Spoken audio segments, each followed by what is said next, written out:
High, আমি রিম্পা।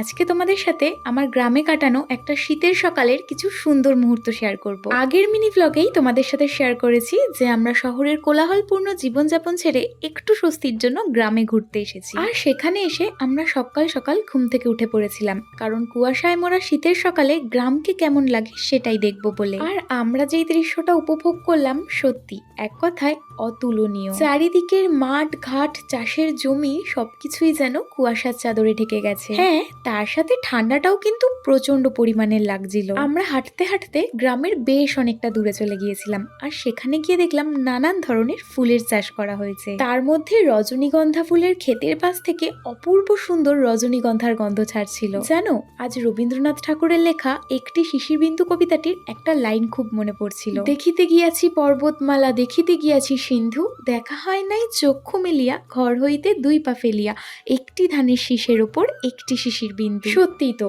আমরা কত কত টাকা খরচা করে দেশ বিদেশের সৌন্দর্য উপভোগ করতে যাই, কিন্তু আমাদের ঘরের সামনে সকালের সূর্যোদয়টাই দেখতে কতটা অপূর্ব লাগে সেটা কখনো খেয়াল করি না। যাই হোক, দেখো আমরা সেই কোন ভোরবেলা ঘুরতে বেরিয়েছিলাম, আর এখন কুয়াশার চাদরকে ভেদ করে সূর্যি মামার আগমন ঘটে গেছে। এরপর আমাদের বাড়ি ফিরে আসতে হয়। তারপর সকালে চা খেয়ে আমরা গাড়িতে উঠে পড়ি, কারণ এবার আমাদের বাড়ির উদ্দেশ্যে রওনা দিতে হবে। সময় হলে আবারও একদিন এসে গ্রামের এই সৌন্দর্য উপভোগ করে যাব। তাহলে আজ যাই, দেখা হবে অন্য একটা মিনি ভ্লগে তোমাদের সাথে। ততক্ষণ বাই।